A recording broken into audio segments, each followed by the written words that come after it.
Welcome everyone. We'll just take another minute or so while everyone joins, and then we will get started.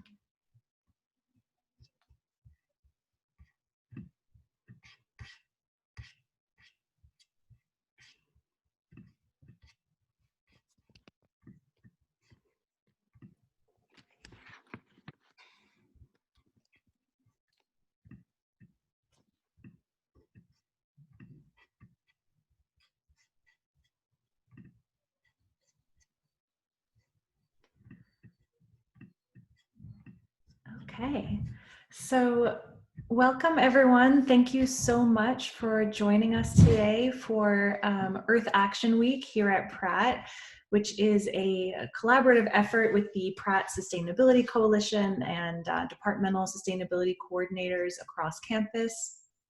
This event will be recorded, and we'll be sharing the recording afterward on the Sustainability Center's website. And this Earth Action Week event started on Monday and is going through Saturday. So also go to the Sustainability Center's website, which is just sustainabilitycenter.pratt.edu, to see some of the other events that are going on. And with that, I am going to pass the evening over to our wonderful Professor Adrienne Jones, who will be moderating today's conversation. And then we'll have the discussion and a bit of time for Q&A at the end. So thank you, and over to you, Adrienne. Hi, good evening. Thank you for coming to Who Makes Sustainable Fashion. We have a great conversation with some amazing women, and I'm going to let them introduce themselves in a moment. I'm going to step off cue for a minute, and I know it's normally customary to give a moment of silence when you are mourning someone, but I just want to ask everybody for a moment if you will unmute yourself. If everybody can unmute themselves. And we just take a moment to say her name. Judy-Ann Echezabal. Brianna Taylor. Brianna Taylor. Brianna Taylor. Brianna Taylor. Brianna Taylor. Brianna Taylor. Thank you. Thank you. And we breathe. Okay, so let's get started with our panel this evening. I'm going to start, well, to my right is Jasmin. I'm going to let everybody introduce themselves. Yeah, hi, thank you for having me. I'm Jasmin Malik Chua. I'm a fashion journalist. I specialize in sustainability and ethics, and I write mostly for Sourcing Journal, but my work has appeared in the New York Times, Refinery 29, Fashionista, Vogue Business, and other publications. Okay, thank you. Next we have Korina Emmerich. Hello. Haslahel, Tuhal, Gualapu, Daisha, Desayaya. Korina Emmerich, Seedstat, Talal Chad Poyala. Hello, everybody. My name is Korina Emmerich. I am originally from Coast Salish Territory, Puyallup tribe. I'm currently here on Lenape-Hoking, the occupied territories of what is now New York City. I am a designer, artist, and I'm founder of my clothing label EMME, which is a slow fashion sustainable clothing line, which is currently only 2 people right now. So I'm grateful to be able to have this time to be here today because things are pretty crazy. But yeah, I'm very excited to be here and to be a part of this conversation. So thank you for having me. Thank you. Whitney, let's hear from you. Hi, everyone. My name is Whitney McGuire. I am an attorney for creative entrepreneurs, and I am co-founder of Sustainable Brooklyn. We work to bridge the gaps between the mainstream sustainability movement and targeted communities. Our focus is on fashion, well-being, and agriculture. And we're also introducing a spiritual / religious component pretty soon. But yeah, just happy to be here. Thank you. And last but not least, my sister, my friend, April Walker.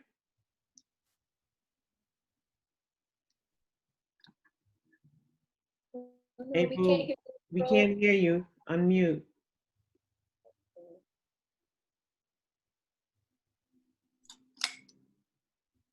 Mm-mm. Uh-oh. Uh-oh. Up there, we got a little bit. Yeah, I'm unmuted, so I don't know what's going on. Okay, you just have to speak a little louder. We can hear you. Okay, let me see something, guys. One sec. Can you hear me better? Yes, Yes. Okay. yes. Hi, everyone.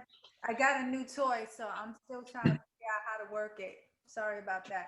My name is April Walker, and I'm a diehard Brooklynite. I am a maker and creator. I am the founder of one of the first streetwear brands called Walkerwear, and the first woman in the menswear lane. Right now, I head up Walkerwear. We have a strong component on social entrepreneurship and activism. So we are working with a lot of social justice organizations, and I'm big on wellness, and I believe that is mind, body, and spirit. So sustainability is something that I'm looking forward to in this conversation. Thank you.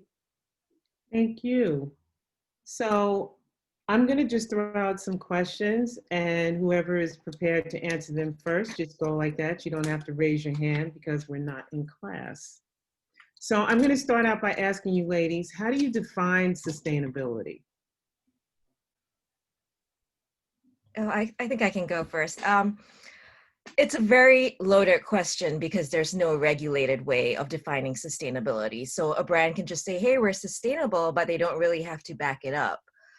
So in the broadest sense, it means being kind and ethical to people and planet. But what that means is really can be really squirrely. So when brands say that, I think it's not enough for them to say that, hey, we're sustainable, but hey, we're sustainable because we do this and this and this and this, and be really specific and really qualify and quantify what they mean by sustainability, because it can mean different things for different people. Okay, thank you. Yeah, and just to piggyback off of what Jasmine was saying, I define it as inherently being rooted in care. To borrow from Saidiya Hartman's "Care is the antidote to violence" quote, I wholeheartedly subscribe to that notion, and inherently believe that sustainability has to involve care at every juncture. I know what it is not, and it is not waste. It is not a system that is dependent upon waste and creating waste. It's also not a system that centers whiteness. It's not an ideology that should center whiteness. And all of the effects of the toxicity of whiteness. So to me, waste and whiteness are not sustainable. So once we kind of like parse those out, then the definition becomes a lot more streamlined. I think those are great answers, and mine is so much more broad because you guys gave it all, But I think when I think about it off the top of my head, what I think about is long-term positive practices that are considering people over profit.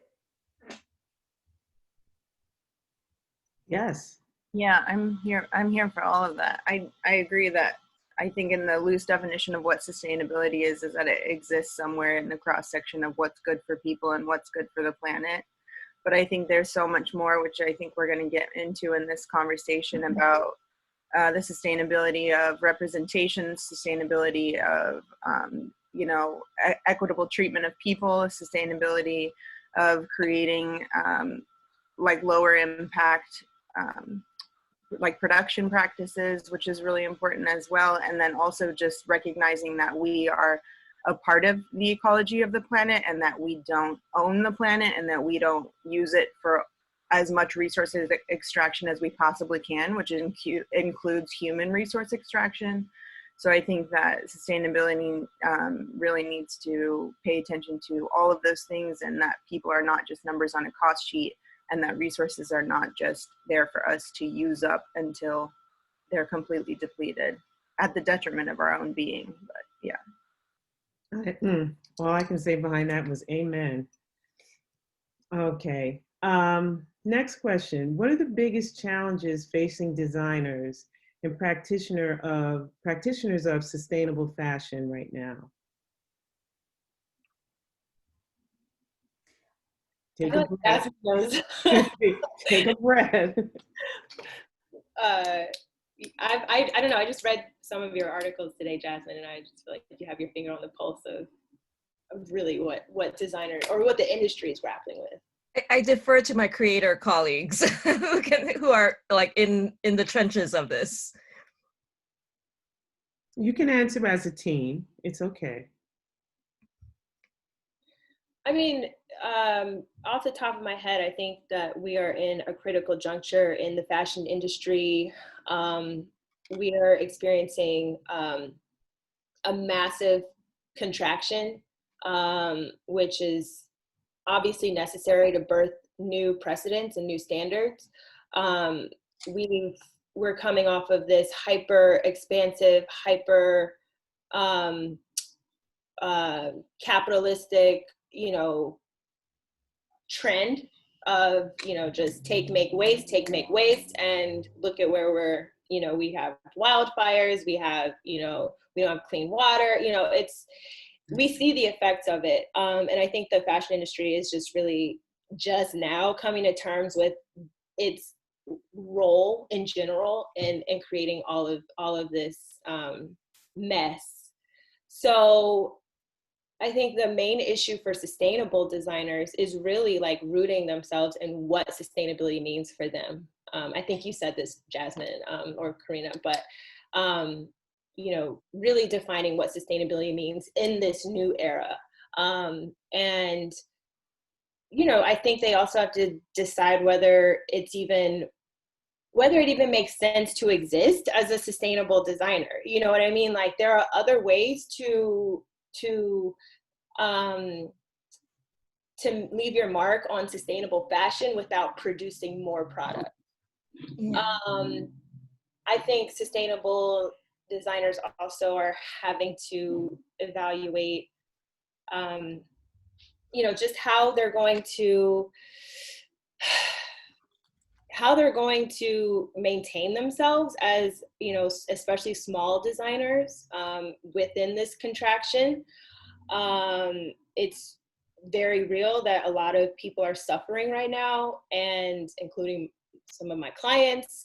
So, that's a very real aspect of this massive contraction, but I think it's necessary for us to collectively reframe what sustainability means so that we can tear down the institution or the industry as it looks now and create a whole new industry that is really rooted in these core principles.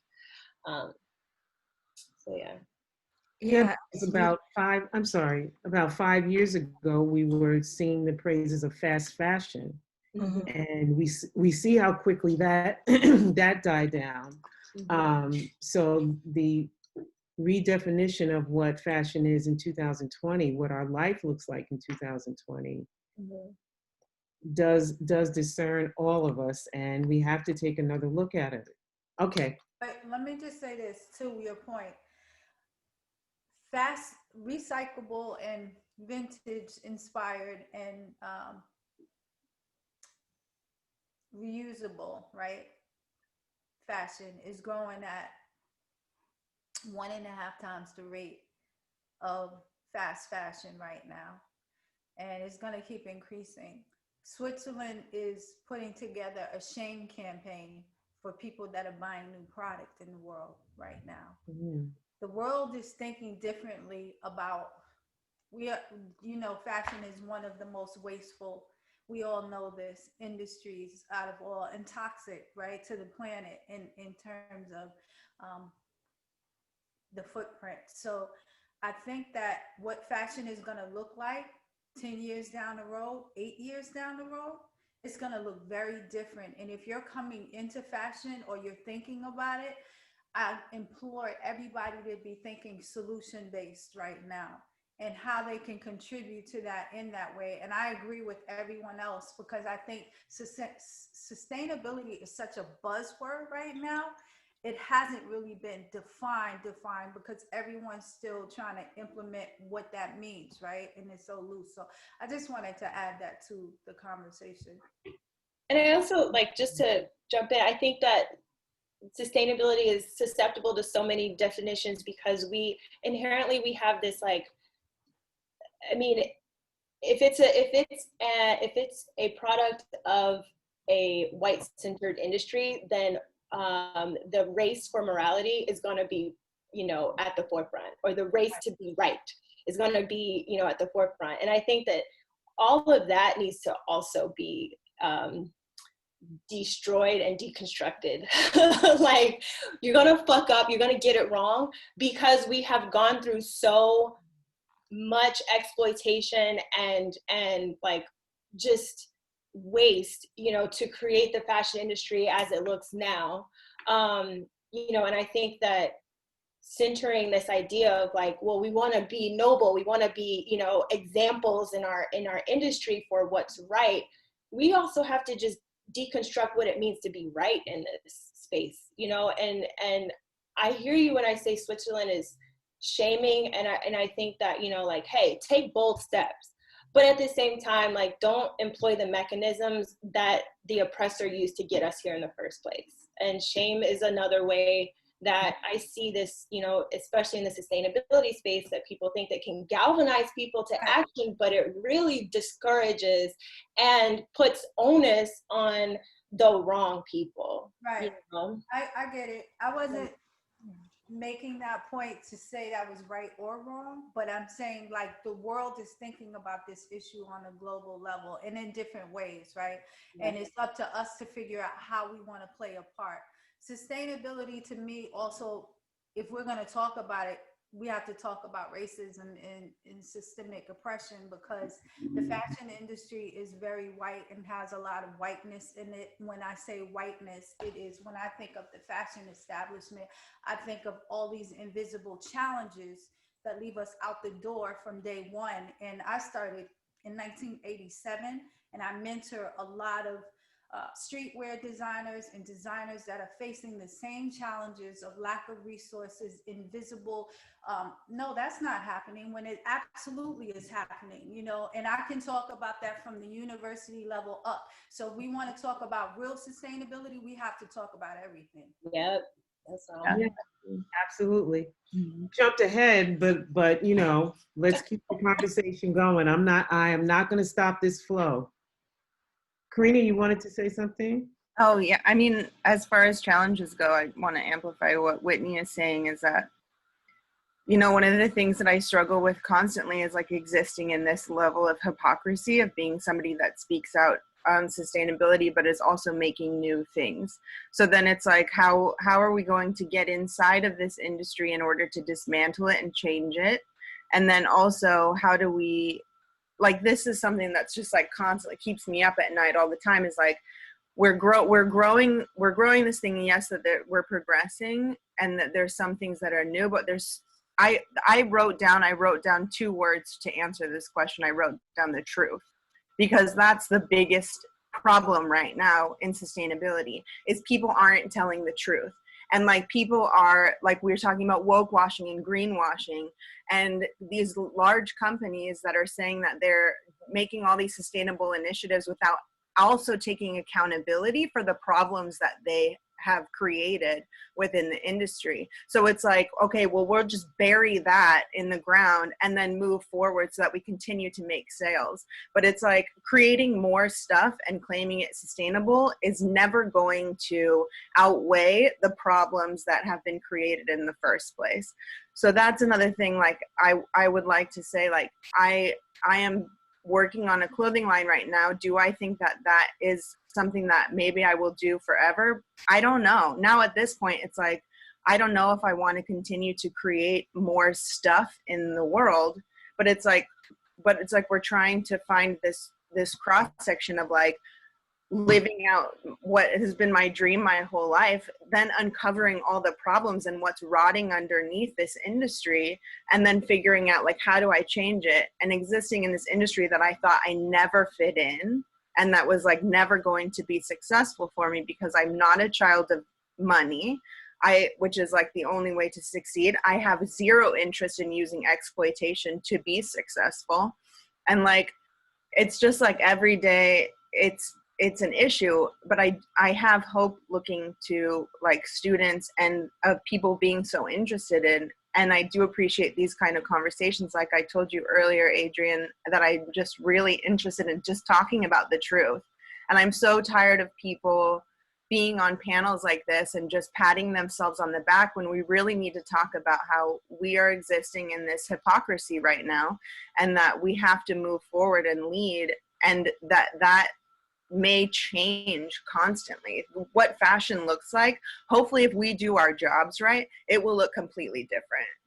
And that's like, yeah, that's the truth, man. That's like the biggest problem. So let's keep the truth going. So I did posting all month of all of the September issues, not all of them, but the majority of the September issues, and which had covers of women of color.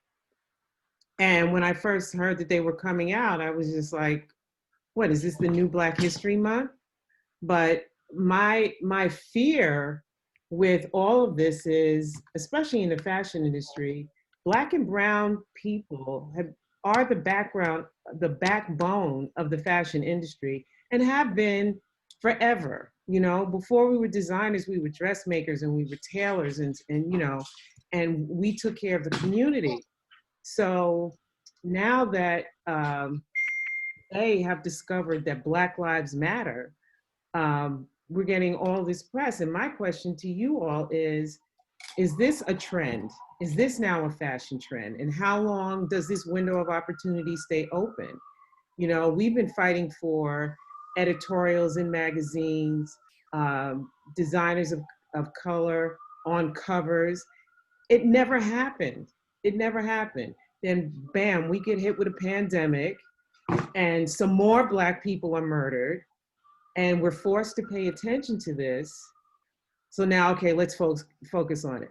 But are we still going to be focusing on this? Is that money still going to be there? Is the support still going to be there next year, the year after? I mean, that all lies into this whole sustainability thing. We are not here to come and go like a trend. I was supposed to end that with a question, sorry. But you asked the question, is this the trend? Yeah, I worry about this being tokenized. You know, it's important to have people of color, BIPOC, you know, in front of, in magazines, on front covers as well. But what we really need is systemic change to have the people in power also be equally inclusive. You know, there's this really great infographic in the New York Times that showed that the people in power, just in the United States, 80% white. And that's something that needs to change. You know, one really good example, which is nothing to do with fashion, was Disney's Mulan, which I'm still really angry about. You know, you had all these Chinese and Chinese American actors, you know, great. But the people who wrote and directed and produced and made the costumes they were all white. And they weren't, you're not having people of color in the decision-making roles. And that's what's lacking right now. I'll say the hood ain't never worried about a trend. We have always set the standard for what the fashion industry considers cool, considers profitable. So it's like no surprise that our Black skin is now considered profitable and a commodity. I think as long as the fashion industry is predicated on profit over people, it will inevitably always, like you said, Jasmine, tokenize the marginalized, or tokenize the people that really like are setting the trends, you know? Yeah, I agree with Jasmine. I think that support needs to, you know, extend from, you know, the editorial shoot all the way to the boardroom. But we are functioning in a system that is also not just predicated on profit over people, but also on hypocrisy. You know, we have industry condemning what's happening in China to, you know, Turkic Muslims, but the same type of stuff is happening here. You know what I mean? Like, the fashion industry was built on the back of slave labor. That has not been something that's shunned. That has not been something that is completely just disgusting. Like, we don't want to deal with it. No, we still use prison labor to, you know, for a lot of these big box brands. So I don't think that as long as hypocrisy and the lies that you were talking about, Korina, like this culture of lies that we have just like really kind of like bolstered and, you know, pledged allegiance to, as long as it is in place, we will continue to be tokenized. We will continue to not be supported. Like, I can tell you, like, okay, yes, you see these Black people on the cover of magazines, but when their contracts come across my desk, they still don't give a fuck about them. The industry still doesn't give a fuck about these Black models. They don't give a fuck about these Black designers. So, you know, I really think that it is up to us to really create more autonomous systems and press, and so that we don't have to rely on the representation and the validation of archaic industry strongholds. I started Walkaware because I didn't want to wait for someone else to validate our dopeness. And I feel like we've always known who we were, and we never knew, I never thought I could play that game. You know, that game is rigged. That great game, the fashion game right now, is broken on purpose. It's a microcosm for the macrocosm that exists in the United States, right? And that, again, we go back to whiteness. I think we have to stop funding oppression. That's the first thing. We line up for the Gucci's of the world and everybody else, but we need to build our own tables. That's another thing I strongly believe in. Like, and we need to support those tables, you know. Yes, I think inclusivity is great on one end, but we're working until we dismantle a system, an oppressive system, and build our own. And that's what you're talking about in terms of building up and not waiting, but creating our own world, so to speak, you know. And that's very possible, and everyone can be a part of that, but I don't think we wait for someone to change it. We are the change. Yeah, I agree. I feel like the industry right now is just so much more focused on the commodification of diversity than they are of actually creating inclusive spaces. And inclusive spaces is not just, we are, a lot of people, especially Indigenous people, are unfortunately still at the beginning conversations of representation and what representation looks like. But seeing an Indigenous model is not, we won't be appeased by that, right? So it's like we have to be getting into these rooms where decisions are being made. They need to start creating diversity at the table and start giving up their own seats at the table. And then, I mean, even in that conversation, I was discussing this yesterday with some people, but then we need to recenter the way that we do our hiring and the way that we look towards people who are educated and have the privilege to be educated. And we need to like start really thinking about what inclusion looks like beyond just race and beyond just gender, but what actual inclusivity is in industries, because everybody has something to contribute if we're going to create real change. Because real change will only happen is if we diversify the spaces we occupy. And like, I don't know, I'm gone. That's all I wanted to say. But yeah, it's just like, I'm tired of seeing it because I can see through it. And I think most of us can see through it, and it's becoming frustrating because we're products of it too. When I get invited to things, it's like, okay, so you Googled Indigenous sustainable designer and my name popped up. So then I get an email. but it's like I feel like that happens so often, and now I'm just like, so I'm starting to get really frustrated with some of the invitations I'm getting. I'm grateful for this invitation. I always will support people who are looking to grow education, and obviously if Whitney, who I've worked with before and greatly respect, and everybody else I greatly respect. So yeah, I can see it. We can start seeing through it now. What's really going on. Let me ask this. How do we get our foot in the door without getting our legs snapped off?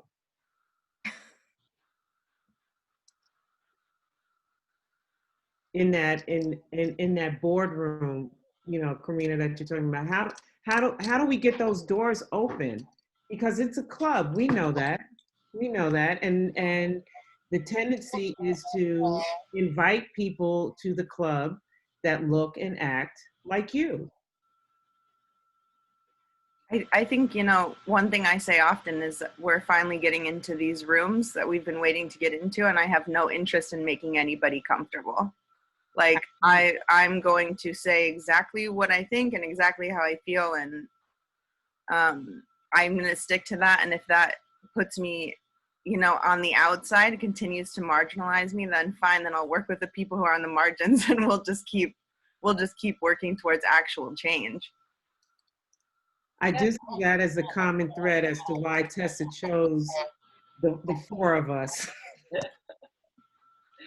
Yeah, I agree with Korina. I think just not giving the board these rooms, like, y'all not more important than my grandmama or my mama's validation. So, you know what I mean? Like, also, if you are Black or brown, or, you know, like, if you are marginalized and you were walking to this boardroom, 9 times out of 10, you have a lot more experience than the people in that boardroom.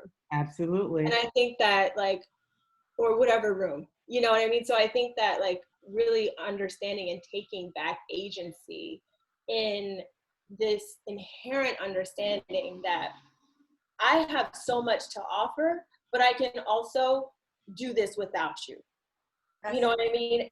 And like you were saying, April, it is about then people who are, you know, more successful, who have been through the ringer and have been in these rooms and have seen this BS, to then create pipelines of, you know, like, I'm going to reach back in and, you know, mentor these young designers. I'm going to facilitate these conversations like this, you know, or one-on-ones with current students, because I already know the system is set up for you to fail. And so the more that we who have already seen, you know, the landscape can really tap back into this network of young and hopeful, we need y'all, you know, young designers, people who are really interested in fashion, the more that we can create these lasting networks and pipelines and spaces where those rooms become obsolete. Those rooms don't have as much weight and as much power. They only have power because we've given them power. You know, Gucci's only Gucci because we buy Gucci. If we stop buying Gucci, they're not going to be Gucci. You know what I mean? So, like, and I mean that in the, like, pejorative sense. They're not going to be good. So like, you know, taking back ownership and taking back agency and really, really rooting ourselves in the power of our talent, the power of our ancestral, you know, roots, the power of our minds, you know, everything. You bring that to your craft, the rooms, they have no, you know what I mean? Like, they just don't have any weight. Back off of what you're saying, lateral cooperation. I'm a firm believer that lateral cooperation creates vertical movement. And the other thing I want to say is, we spend over $1 trillion a year. Yes. Spend 10% of that in our own communities, the world would change. We wouldn't care about those boardrooms. But it's relevant. This is April, just knocking off what you said. This has been something that has troubled me for so long because my crew is just full of super talented designers and creatives. And, even with what's going on now, I felt like if we could just hang in there for a week, over the summer, they had Buy Black Tuesdays. And it's like, why not Buy Black Monday, Tuesday, Wednesday, Thursday, Friday, Saturday, Sunday? And we've done it before. When we got tired of them telling us sit in the back of the bus, we said, keep your bus. We'll walk, and where is it in us to be so filled and have so much of enough of all of this um, oppression that we say, fine, I just won't spend my money where you don't accept me, where you don't treat me fairly. And how do we get all of us on board? Because we could strap this down. The holidays are coming. We could strap all this down and have everybody turn and look at us and appreciate us for the amazing blessings and people that we are. But how do we get everybody on board with that, or not? How do we get a community? How do we start with the community? Because everybody is a lot. So Sustainable Brooklyn, we're currently working on with a few community organizations and art institutions to really set that standard of care for where we should spend our money. And it's modeled after the Green Book, the Negro Motorist Guide. And it is, so right now we're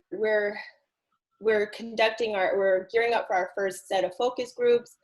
We'll be presenting our findings in October, and hopefully we'll have, a data tool for anyone to use, but mainly for people to see the set, standards that businesses can pledge to uphold, and that consumers can also check to make sure that they are upholding those standards. In the long run, I don't want to call it a certification. It's more of it is what it is. You know what I mean?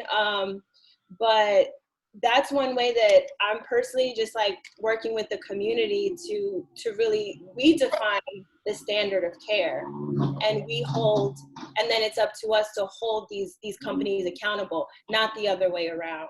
Right. Okay, thank you. So based on everything that we've said so far, can fashion be a force for good? And how do we make that happen? I think so. I mean, I'm a Debbie Downer most of the time, but I do have this like small shred of hope. I mean, you do hear some wonderful things about some companies like Outland Denim, which hires women who have been sexually assaulted or sex trafficked, to learn the trade and to make clothes for fair wages. But you have to institute these things in place. You have to commit to fairness and a sense that you are doing more beyond profits. Right. That's why there's this certification called B Corp, where companies like Eileen Fisher say that they are going to put the benefit of people and planet over profits. And I think that is a mindset that needs to be more broadly accepted if fashion is going to do anything except create a mountain of trash and make people suffer. I agree. And I think everybody is so unique. So it's going to be up to us to take that unique quality in us to problem solve and figure out the Rubik's Cube, to add to the world and not to subtract, and I think if you have a brand, use what you have, because as an independent, it's really hard. So for example, for me right now, I have knowledge, right? I have a lot of experience. So I go and disrupt in the school systems and do programs with young people to think creatively, to think as creators. So I do something called BYOB, be your own brand and build your own brand. I try to get them as early as possible, and I go into the forgotten ones, the hoods, you know, and I talk to them and really take them through a prototype brand, like to create something and see images of themselves. We do stuff like that kind of work. Social activism, so Brooklyn Combine, Freedom March, New York, a bunch of stuff that we're doing, meditating for Black Lives, where we're collaborating with them. We're making clothing that 50% of the proceeds are going to them. The other 50 are going to keep the lights on. But, you know, we are on it and we are dedicated to it. And we're not just doing that, but we're also dedicating time. We take on young people, we teach them. So I think everyone has something different. You have to know what you have though, to see how you want to use it. And with all of that said, it's definitely people over profit, but it's a decision you have to make. It's really a decision. It's not like you can bullshit yourself. You know what I mean? I'm here for the people. And so if I wasn't, I'd be filthy rich now, you guys. Trust me.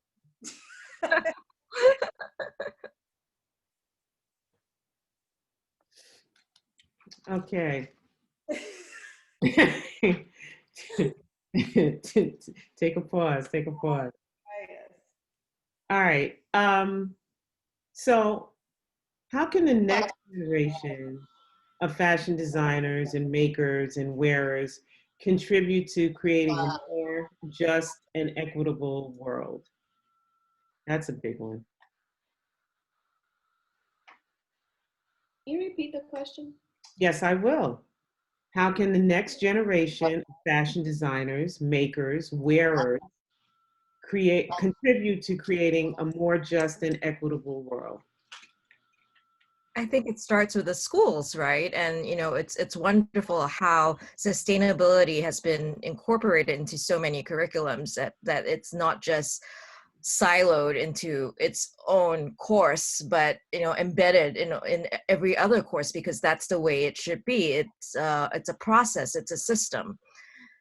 And I have hope that, you know, this generation, the Gen Y, they're even more socially and environmentally aware than even the millennials. And I hope that that carries them through their own decisions, that they're guided by that. And, you know, with the help from schools, with the help from foundations and organizations that help foster talent and help incubate talent, that they'll be able to find the place that they deserve.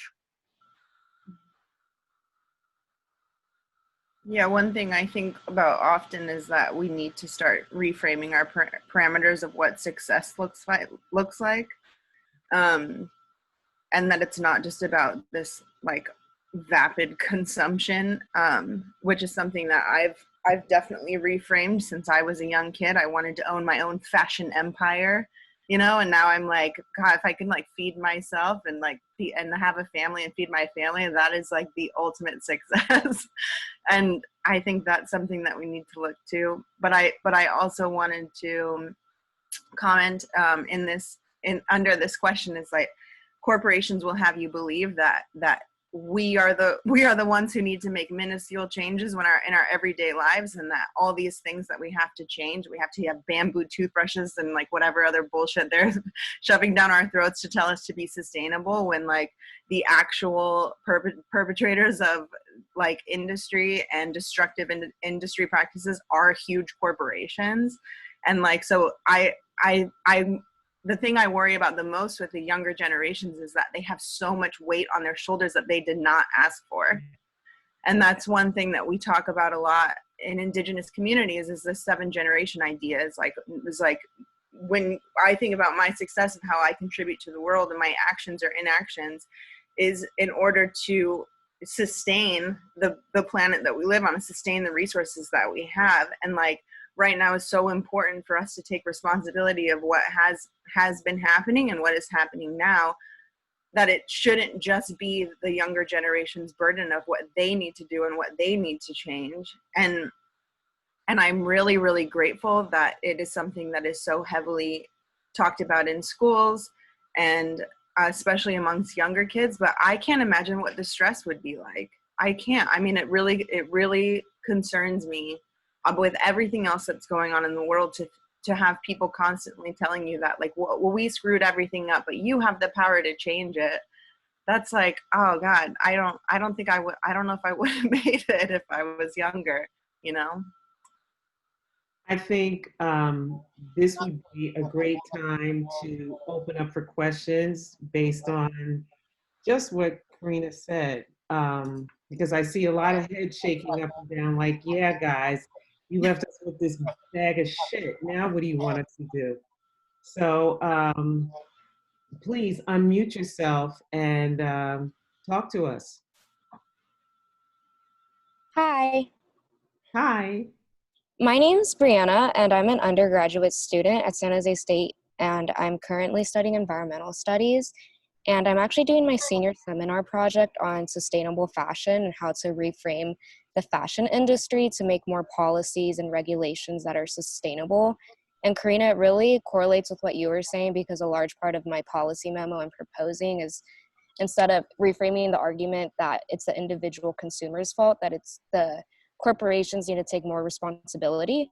And so I was just wondering what advice you would have to give me to reframe the conversation so that these large corporations can take more accountability through policies and regulations instead of the individual consumer.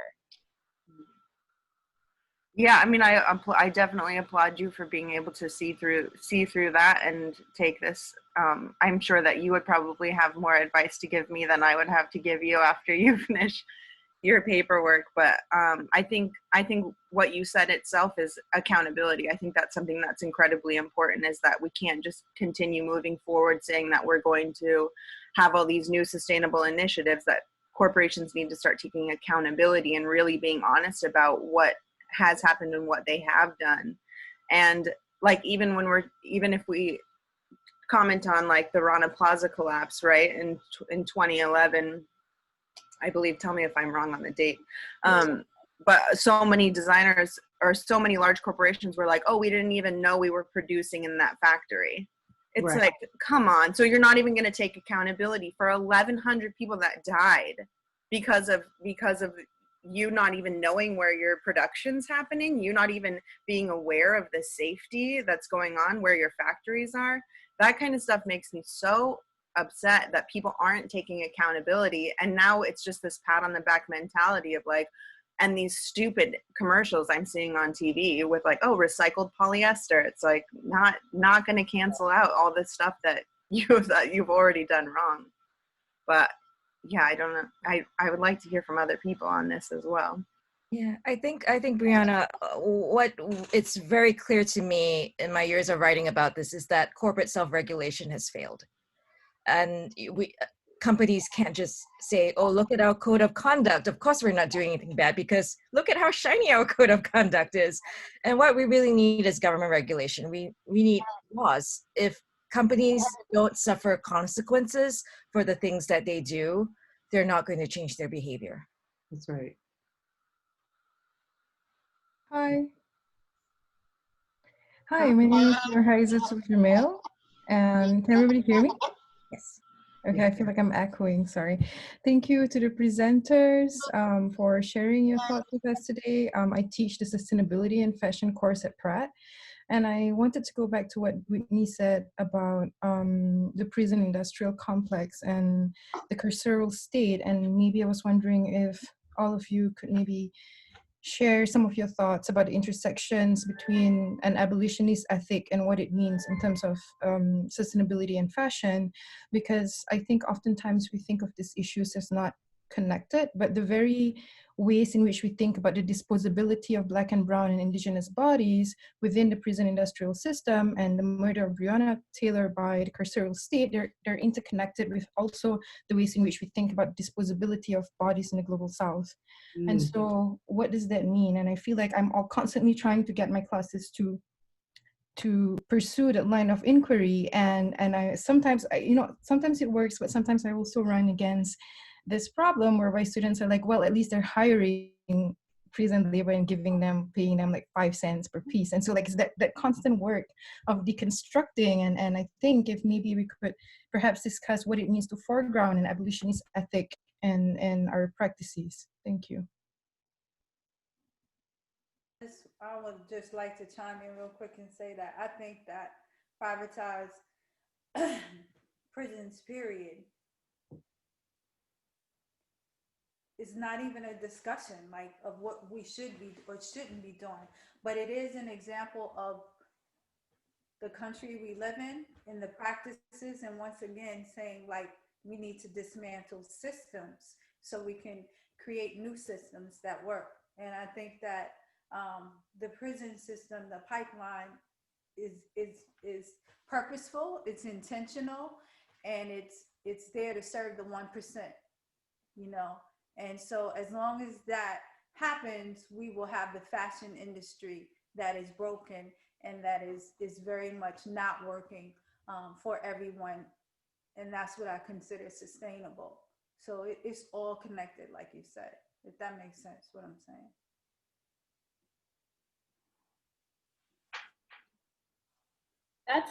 That's the crux of my work, I would say. Can you remind me how to pronounce your name? My name is Nurhaizatul Jamil, and I go by Zet. I could say Nurhaizatul. Okay. Is Jamil? Do you want me to say the whole thing? Is that like your first name, or is it good if I just refer to you as Nurhaizatul? Yes. Okay. Yeah, I would say that's the crux of my work. I mean, finding the correlations are in my bones, you know, but to convey them to an industry and people who subscribe to an industry that centers whiteness and everything that represents. So that goes back to what you were saying, Brianna, about, you know, corporations, again, a symptom of whiteness, not being accountable, what you were saying, Jasmine, also symptom of whiteness. So it's all about like undoing for myself all the ways that I uphold white supremacy in my life. And when I do that level of analysis with like everything that I touch, every space that I maneuver, even thoughts, words, actions, I do find that for me, it's easier to see, you know, like what is sustainable and what is not. And how, you know, like I said, all the connections are in my bones, but you're right, articulating it can be difficult, especially because we are articulating it in the parameters of a white-centered industry. I would say that like I start with, you know, with that conversation with just like, I start locally, because I think sustainability and especially people's relationship to sustainability is regional. So, you know, pointing out examples within their neighborhoods or their cities of the ways that, you know, on the microcosm, you know, how this unsustainable sort of like linear model shows up and the way that it exacerbates the carceral system. Because it's not just incarceration, but it's also the ways that we're bound, like in South Asia and all of these places, bound to this system with seemingly no other options. And that shows up in so many ways. I think it's just a matter of reframing how we even discuss this. And for me, what's pivotal is reframing these conversations without centering whiteness.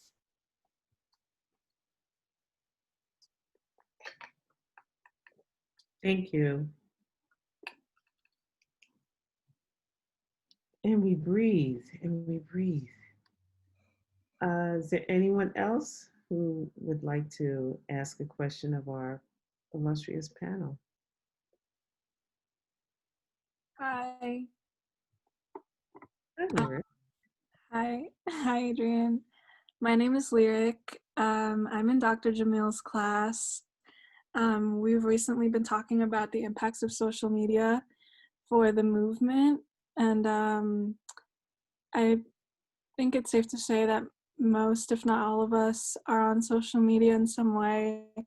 I've grown up on social media, and I've noticed for years it's very celebratory towards a certain type of body type, race, age. And I'm wondering, because I follow a few of you on social media and I notice that you have a large platform, I'm wondering what your experiences are with that and how we can use it as a tool to shift the conversation in a way that's more positive.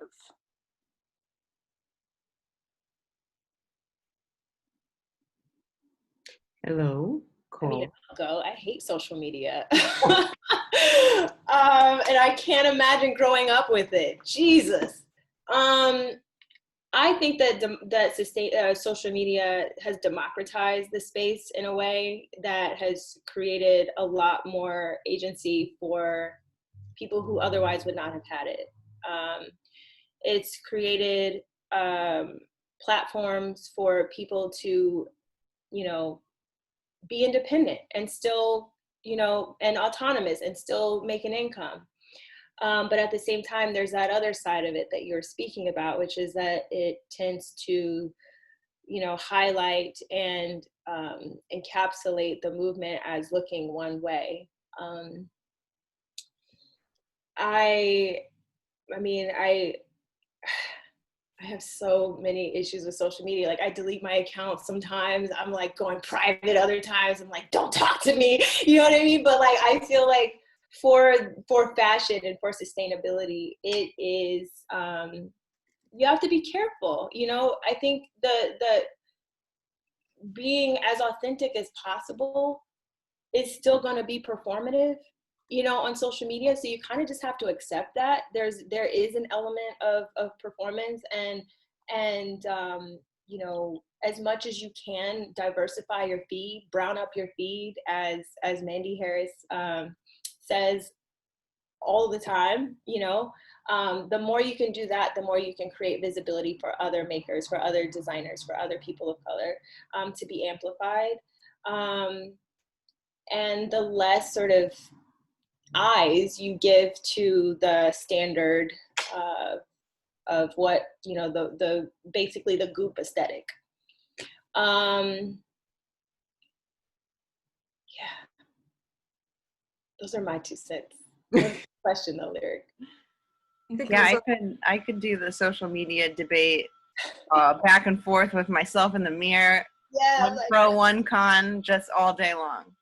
Because I've definitely within some spaces that I work have gone into arguments of pro social media and how social media can be used to push movements and how that we can get people to show up. I mean, which is something that's great, but at the same time, I think everybody's talking about the social dilemma documentary, and I'm like, when was anybody under the guise that we weren't being used as prophets and data? And like, I feel like I've always been aware of that. So I'm like, take it. I'm a public facing person. I have to like recognize that is a choice that I made to be a public facing person. Has it always gone well? No, absolutely not. But my block game is strong. I will block people if they come to just personally attack me and want to get into an argument in order to waste my time. I have no interest in doing that. I know what I'm working towards. I know people who are on my side, and I know I can listen to constructive arguments, which we have in our own spaces all the time. And that's something, but if somebody's just coming after me just to like rouse me, like I have zero interest in that. So I block people left and right. I've also kind of gotten to a space, I feel like, where I've said like, fuck it, I'm really just going to be myself. And if people don't like me, cool, whatever. It's my platform to share.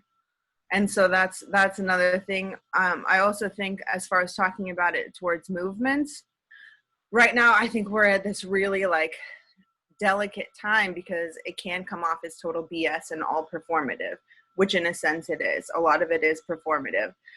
And then it feels like within movements that we have to, in order to be transparent of the work that we're doing, we have to constantly perform. But now I've gotten to a space where it's like, I do so much work behind the scenes. Not everybody needs to know about it, especially when it comes to abolitionist work. People do not need to know what I'm doing and working on behind the scenes. It's not your business, and it's work I'm doing for my community. So that's another thing. And I also wanted to say, just in the frame of like what's happening right now, I think that social media was used in the Ahmaud Arbery case was a huge, like, pivotal thing for people to understand what was happening, which was a story that, because the media blackouts within communities of color is real. And I think social media is being used now to unveil what's actually going on in communities that the general media is trying to cover up, and that we're starting to get answers and demand change and demand action. But at the same time, then what happens with Breonna Taylor, with her image being used so much, and then it's still in this place of complete injustice, it's that back and forth constantly of like, is it a force for good? Is it a force for evil? And like, when does it become too much? And these are conversations we need to have. But I think the main thing is, like, you do not have to participate in social media. You don't have to share your whole life. You have to have things that belong to you. And that's really important. Like, yeah, I could go on and on, but. And also, like, I will say, like, the performative aspect of social media it's not a negative thing if it is based on your authenticity, you know, if it is based on your truth. Because like, I saw someone, maybe it was Kimberly Latrice Jones, who said, you know, like, if someone is at a rally and they're getting people riled up, or an anti-racism rally or protest, like, that's a level of performance, but it's still useful. You know, it's still something that is a force for good. So it really, like, yeah, that's those are my 2 cents about that. Yeah, it's like, it's our modern day soapbox. It really is, yeah. Thank you. Thank you, Lyric. Hi, I'm Sarah. I'm a freshman at Pratt. I'm in Professor Jones's class. And so my question is, as a young person in the fashion industry, you know, just getting started, like y'all were saying, it's kind of a scary world out there and things are changing. We're in an unprecedented time, and, you know, our goals as an industry are shifting. So I would just ask, and obviously all y'all are very much so goals for a young person in the industry. Definitely, you know, making great strides and, you know, people to look up to. So how would y'all suggest for us to, you know, keep up with everything and try to get into the industry and keep our heads above the waters and, you know, that sort of thing? I'd love to hear that advice, because I need that advice for myself right now. I feel like I'm drowning most of the time. I think that had a lot to do with this COVID. You know, it kind of leveled all of us out and made us really take a hardcore look at our lives. I know that's what it did for me. And recognize how little I really needed in my day-to-day life compared to the mass consumption that, you know, we see every day in advertising. We see just walking down the street, you know, and the idea of we have a system of haves and have-nots. And I think everybody's reaching for that gold ring. And then this pandemic came along and it knocked the ring out. And now we're just left sitting and saying, okay, how do we do tomorrow? We got through today, how do we do tomorrow? You know, and I have been doing my best to just stay into today until we get to tomorrow, because tomorrow has been so hard. Today was hard. You know, it's just like, okay, let me just, and that's why I'm constantly saying, you know, just breathe, just take a moment and breathe.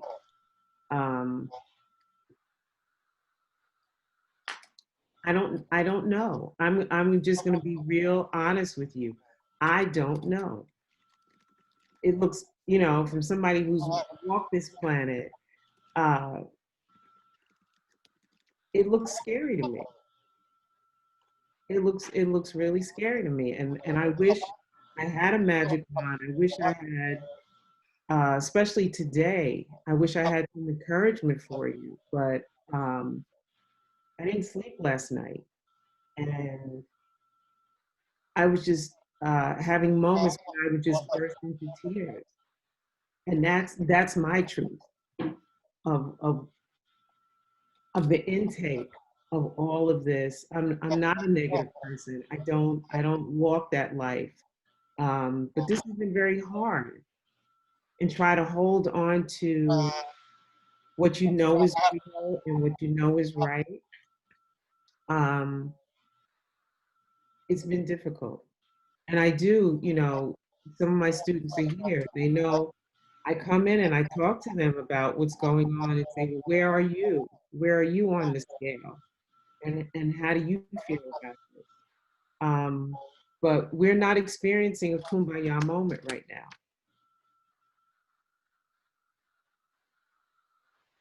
I feel the same way, Adrienne. Yeah, yesterday, like I started the day with like sobbing, and then a friend of mine called and asked if you were okay, sobbed some more, and then was like, let's go to the beach, so there, every day I try to stay in today. Yeah, like you said, Adrienne, I try to be as present as possible and absorb. Part of my decentering whiteness work is being conscious of what I consume in every aspect, and that includes social media or any type of media.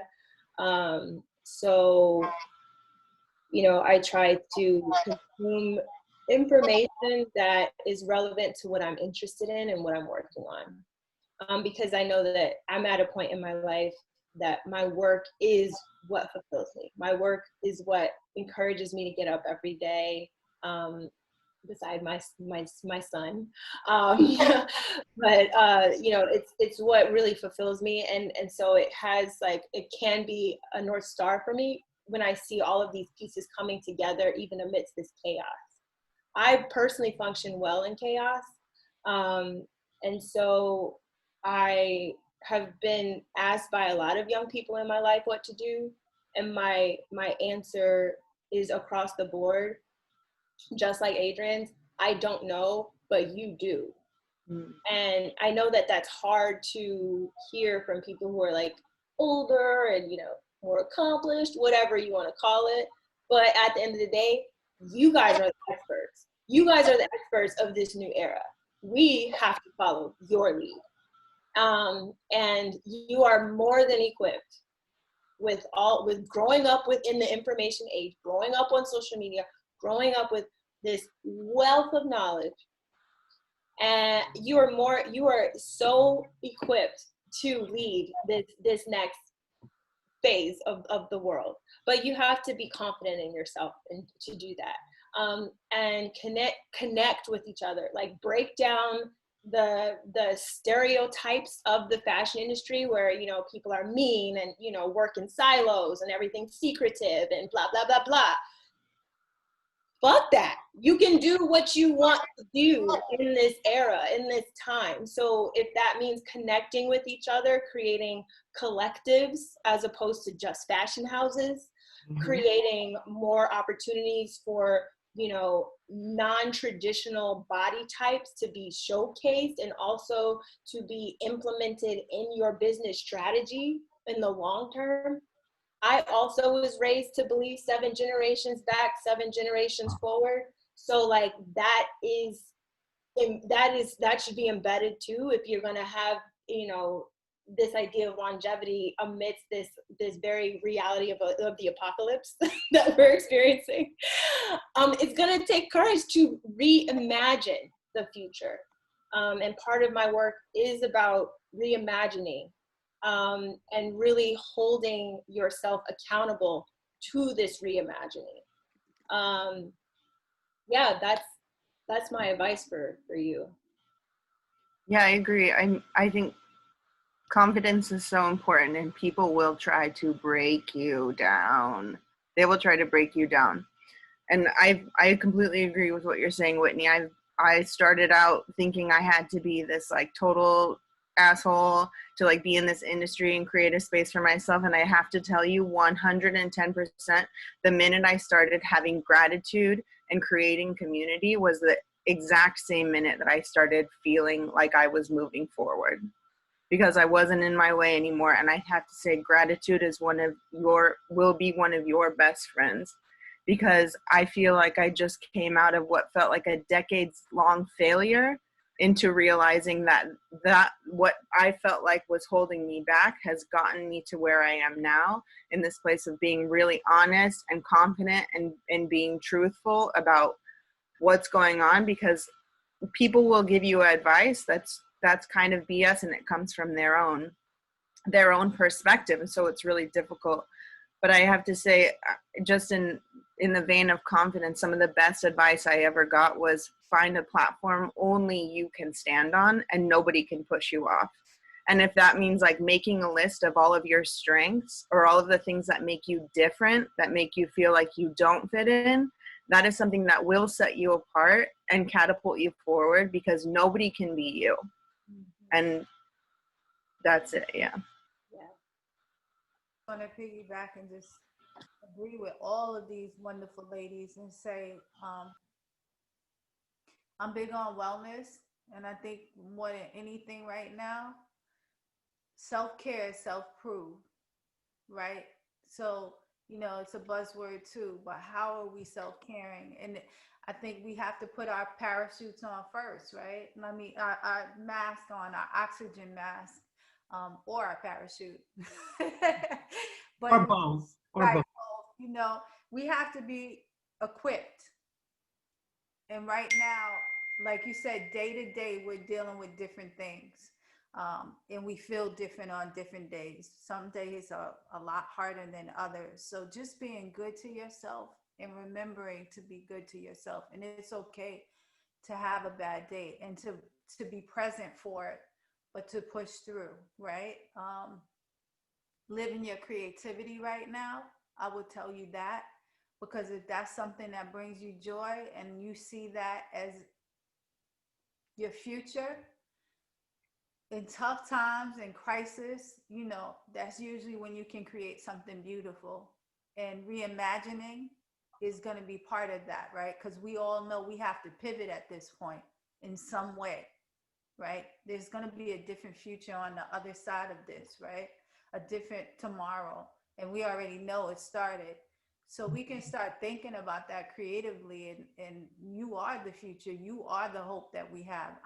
I look at myself as here to serve you and to help in any way I can to support you. I know that's a heavy burden, but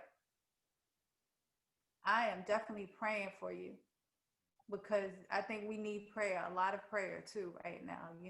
I'm a person that believes in God. And so I think that, a lot of stuff is off right now because there's not enough of God here right now. But just not to sidetrack, just to say, take care of yourself. That's mind, body, and soul. Whatever those practices are for you, I believe in alignment. I'm just sharing things that have helped me. You'll find your own joy, but alignment is good, because you could be eating real good, but if you're not getting enough rest right now, if you're not exercising, you could still feel shitty, so it's here, and it's feeling good. So start with that, and then you'll create from that. Okay, thank you, ladies. I have a question here from Mina. She can't unmute, so I'm just going to read it. She says, my question is going back to what Jasmin said earlier about corporate self-regulation has failed, and that the government needs to step in to create laws. However, how can we even hope for such steps when the current administration is hell-bent on destroying progresses in environmental standards, even denying climate change just to entertain the top 1%? Vote them out. Vote them out, but also look to what people have been doing since America has been shitty. You know what I mean? Like, Look to the movements for liberation of Black, brown farm workers. You know, every movement for liberation has a rubric for liberation. It's just a matter of getting behind that. You know what I mean?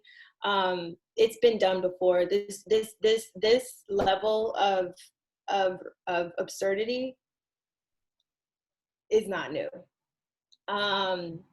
But when we kind of like zero in on, I guess, giving power to the people that are really trying to destroy our movement, that's when we backslide. So for me, I find inspiration in books and speaking to elders and going outside and speaking to neighbors and doing that work right there, because what the administration is doing is not translating in my household. It's not translating on my block. You know what I mean? And I'll be damned if it does. So, you know, that's sort of the mentality that we all have to take. Like, we have to take power back from all of these dangerous actors that are hell-bent on setting us back. Thank you, Whitney. Okay, we got about another 15 minutes, and I know there's some more questions out there, so let's get to them while we can. Yes, no, everybody's. I have a question if no one else does. I was wondering, Korina, if you could speak a little bit about the Slow Factory's Open Education Initiative, because I feel like that is so important as we're in this educational context and talking about changing how we teach. And also I know that we have a lot of scholars in the audience. I see Keena Hudson, who's a scholar on sizeism in fashion education. So maybe she has some thoughts there too, but I'd love to hear about the class you're teaching and the rest of that initiative with the Slow Factory. Yeah, thank you. So I work with the Slow Factory on the board of directors. So we recently just implemented an initiative. It's open education, so it's taught by Black, Brown, Indigenous people for Black, Brown, Indigenous people. And it's basically going back to what I was talking about. I was really privileged to be able to go to college. Would I like to sell my piece of paper and get my money back? Yeah, at this point, kind of. But that's my own opinion. So I think it's really important for us to take knowledge from people who are not necessarily within the institutionalized education. And so that's kind of the initiative that we're doing. And the classes are anything from waste-led design to like regenerative agriculture. It's really interesting. So it's the first year that this is happening. So we're still kind of working out kinks. But the class that I'm doing is on cultural appropriation and the negative impact on North American Indigenous people. And cultural appropriation is still a huge problem within the fashion industry. Obviously, it spans beyond just cultural appropriation towards Indigenous people, but that is the only thing that I am comfortable speaking on.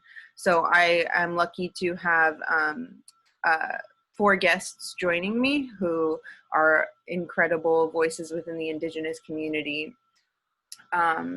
And I invite you all to come to the class. You can register at the slowfactoryfoundation.org, I think is the website. But my class will be on October 9th at 12 p.m. Eastern time. And we're just going to be talking about, obviously, like perpetrators of cultural appropriation, but what I really want to focus on is kind of the representation that Indigenous people have moving forward and what that futurism looks like, and our representation within the fashion industry and taking control over our own representation, which is something that Indigenous people have not had. And the reason that I have other people joining me is because many people think that Indigenous people are monolithic, which we are very much not. We span you know, across all of the so-called Americas from north to south. And we are all very different communities with very diverse backgrounds, very diverse beliefs. And the fashion industry seems to think that we are one thing, which is generally extremely inaccurate and super racist. So yeah, I don't know. That's kind of what's up with that. So I urge everybody to check that out and sign up and register for classes if you're interested in hearing some more stuff from some more people. I also would like to recommend a podcast. It's called The Root, and it's conscious chatter. If you follow Kestrel Jenkins, my co-founder Dominique Drakeford has spent like 3 years developing this body of work, and she's interviewed so many experts who are Black and Brown, Indigenous in this space, and it offers a lot more insight into what this movement looks like from this perspective. You know, non-traditional education is also, you know, what Sustainable Brooklyn is all about. So I would really tap into that podcast. I was on episode 4, shameless plug. But it's just chock full of so much information and inspiration. Thank you, Whitney. I want to also say for cultural appropriation in women, there's a good documentary called The Remix Hip Hop Times Fashion, and it's on Netflix, and I think it would be very insightful for a history lesson as well. Shameless plug too. Not even shameless. April is all up and through the I'm not fangirling right now that I'm on a panel with you. Hi, I have a question as well. My name is Ariella. I'm a student at RISD, and I'm wondering when we're talking about like being in the room and years of being systemically marginalized by the system and just really wanting to be a part of the conversation. I feel like sometimes by making a big effort to be in the room, you're validating or kind of like empowering the same space that has marginalized you systemically for years and is kind of part of the culture. And so my question is, how do you know when to really make an effort to be part of the conversation versus don't even try and go make your own room with your own rules and kind of like don't try to be part of the system that's already broken, but creating your own? Like, how do you balance that? I don't know that it's necessarily a balance. Or there are days that you have a script that says, this is the day I'm going to deal with it, and this is the day that I'm not. For me personally, things come up and I have to address them as they come up. And it's not always a comfortable conversation, but I've gotten so accustomed to it that I'll bring the conversation up. I don't even have to wait, for somebody to say, well, what do you think about that? I'm going to let you know what I think, how I think when I walk in the room and see that it's an uncomfortable space. So it's not always that, to use the pun, black and white. Yeah, for me, it was by default. Like, I really tried to get into this system. I really was trying, like, for the past, I graduated law school in 2013, established my own curriculum in law school for fashion law, did all of the things for fashion law from 2010 on up, applied for all the jobs in all the fashion houses and all the law firms that had a fashion law group. Nobody hired me. And this is 10 years of really trying, At the same time, because I had to feed myself and I had this degree and I was barred and I was licensed, I had to start my own law firm. You know what I mean? So it was, in effect, a way of me creating my own, by default, the universe, God, was like, you're too talented or you're too something to be in this industry. you know, like, so you have the tools to create what you want to see in the world. And it's been a long, isolating, arduous, confusing, challenging process. But having like actually like given birth to someone, I feel like nothing worthwhile is ever without pain. It's just a matter of how you, you know, going back to what April was saying, like what is your center? How are you caring for yourself through all of it? And I think that your heart can be a barometer for what you should be kind of like subscribing to and what is worth walking away from. And for me, you know, it's been a lot of life experience, a lot of not being afraid to look silly, not being afraid of what people think about me when I go to ask them for advice, not being afraid of sending that email. Who cares if it's too long-winded? Who cares if it seems a little frantic? Who cares if the grammar is off? Send it. You know what I mean? Because you never know where the support will lie for whether you need to be in this industry or whether you need to create your own space. Yeah.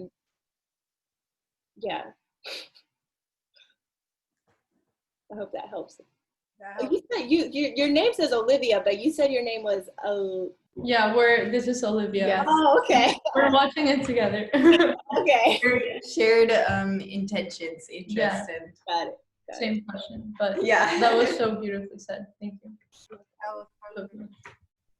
I would say your journey is going to dictate a lot, you know, and experience is the best teacher for yourself. I think listening to that like inner voice, it does not lie. Things that help the 3 C's: competence, confidence, and clarity. So knowing where do you want to be and what do you want to do is half of the battle, and believing in that. Because if you're creative, a lot of people don't speak your language off top, but that's okay.